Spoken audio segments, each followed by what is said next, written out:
ভাই এখন ঘড়িতে বাজে 7টা, আর আমার যে পরীক্ষা আছে, ধরো এক্সাম আছে 10ই নভেম্বর থেকে। এখন আমার একটা কথা মনে এলো, যেটা আমি ভাবলাম তোমার সাথে শেয়ার করা দরকার। যে আমাদের ছেলেদের, মানে বিশেষ করে ছেলেদের কোনো চাওয়া পাওয়া থাকে না, দেখবে ছেলেদের কোনো চাওয়া পাওয়া নেই। তাদের ফ্যামিলি খুশি হলে তারা খুশি। ইভেন কি বলবো, মানে এক্সেপশনাল খুব দু একটা, বাট তুমি দেখ বেশিরভাগ ক্ষেত্রে ছেলেদের কোনো চাওয়া পাওয়া নেই। ভাই আমি এটা দেখে অবাক হয়ে যাই।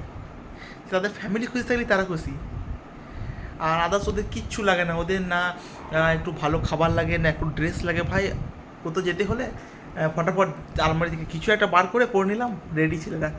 কোথাও যেতে হলে কী খাবি, যা হোক খেলেই হলো, ছেলেদের কোনো বাজবিজ নেই। ঘরে এসে ঘরে কোনো খাবার, ঘরে কোনো খাবারের কোনো আপত্তি নেই। ভাই আমাদের ছেলেদেরকে মনে হয় এরকমভাবেই তৈরি করেছে উপরওয়ালা, বুঝলে? ছেলেদের কোনো বাজবিজ নেই। আমাদেরকে মানে দিলেও হবে, না দিলেও হবে, এই হচ্ছে একটা পরিস্থিতি।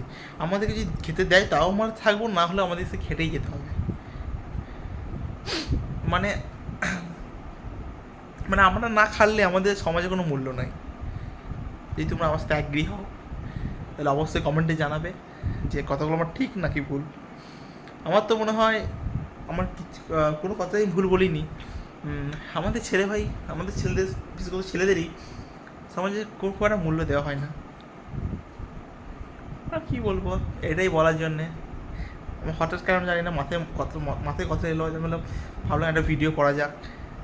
যে আমাদের ছেলেদের কি সত্যি কোনো চাপা থাকে, না আমরা কি অন্যের খুশি, সব আমরা খুশি থাকি? তোমরা প্লিজ কমেন্টে জানাবে। ওয়াইস টাটা আজকে।